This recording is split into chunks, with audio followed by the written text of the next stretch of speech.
right, let me ask you this. How do you think your boss would respond to you sleeping on the job?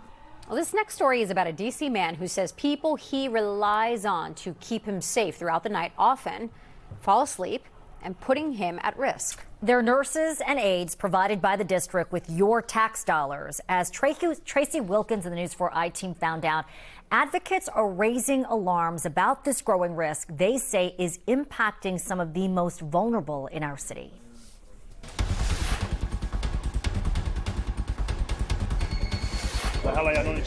Damon Brooks knows the value of a good team. I don't like no typos, no misinformation. As a writer for the Monumental Sports Network, he makes his living covering athletes. I write about local colleges, high schools, and local professional teams.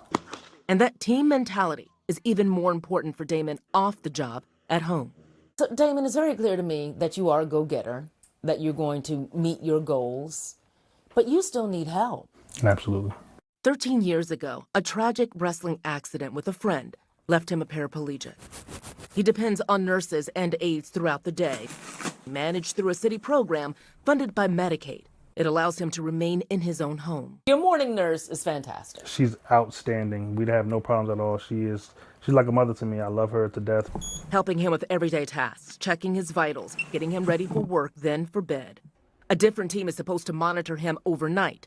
That's when he says things get harder. Every night since, I've unfortunately had this accident, I've had employees sleeping, snoring on the job, neglecting me. Sometimes I've been left sitting in wet chucks. Sometimes I've been, just neglected to use the bathroom, and it's been very difficult for me. It's become such an issue, he's installed cameras around his apartment in plain sight. He says he's collected hours of employees appearing to sleep through the night. They're supposed to be repositioning me, catheterizing me on time. They're not supposed to be sleeping and snoring, and they're supposed to be attentive to my needs, but sadly that hasn't been the case. He says he's complained for years. I've sent pictures, I've sent emails to the nursing agency, the deputy mayor, council members. I've done multiple things to try to get assistance. But says the problem has only gotten worse. If there was an emergency in this apartment overnight, do you think you'd be taken care of? Truthfully, I don't know.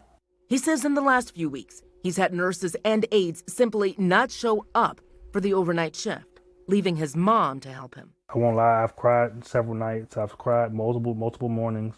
It's a very depressing situation. Advocates have raised concerns, too, about sleeping on the job earlier this year at a D.C. Council roundtable discussion on long-term care. It is a very serious problem of aides showing up with no intention to work. Many of my clients report and have photos of aides arriving for the overnight shift, midnight to 8 a.m., with blankets, pillows, hair rollers, clearly intending to sleep. Attorney Holly Eaton says because of a shortage of aides or PCAs, home health agencies allow their employees to avoid what they consider more difficult cases because they worry they'll quit. If the beneficiary is able to articulate his needs, ask for assistance, and oversee what the PCAs are doing, the aides do not want to return to that job because they object to being told what to do and don't like being watched. If you sign up for in the night shift, you go to sleep during the day. We all make sacrifices day in and day out. Just because it's a night shift doesn't mean you have the ability or the right to sleep. A spokesperson for the Department of Healthcare Finance, which oversees the program for the city, told the I-Team, DHCF expects that all nurses or personal care aides are consistently available to deliver services as needed, safely and appropriately as needed, and in accordance with a Medicaid beneficiary's plan of care. They have the ultimate oversight and sanctioning and enforcement authority. Mark Miller with the Office of the D.C. Long-Term Care Ombudsman says the Department of Healthcare Finance can and should do more. He says every time one of these overnight aides closes their eyes, they are essentially stealing from taxpayers. You're taking taxpayer dollars and not providing the service that you've contracted to provide. And there's really no other way to capture that. I mean, we would look at that as fraud. We also would look at that as potential neglect or abuse. How big is this problem? It's hard to know because I think some of it is unreported.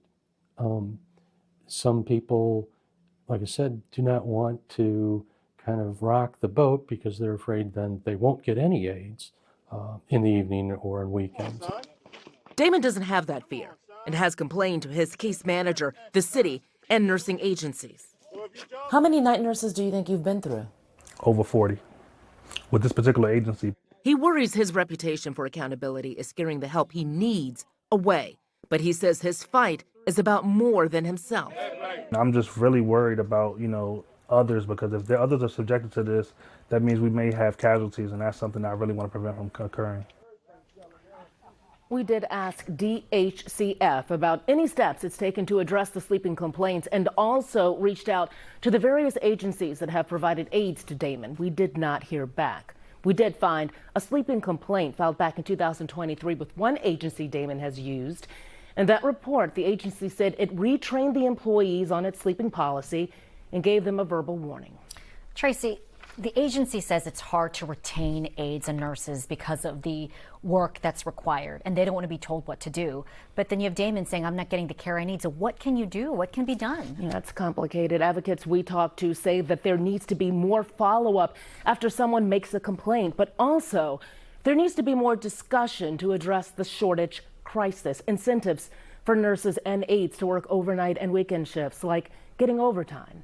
These are tough shifts, and we know some of these aides are likely working multiple jobs to make ends meet. And that's something that the advocates say. You have to provide a living wage, and that's what we're imagining. There are a lot of people who have multiple jobs, but this is one of them that they need to stay awake for. Right. Yeah. It's also, it's important. I mean, Damon has a lot of courage here in coming forward and saying something when you should feel safe in your own home. And the fact that, there may be some hesitation in him sounding the alarm about something because it's about the care in his own home and whether or not he'll get that. Your heart goes out to anybody that may be in those very similar circumstances. It's not easy for them. And my goodness, it's important reporting. Tracee, thank you for bringing that to light. Thank you. Thanks, Tracee.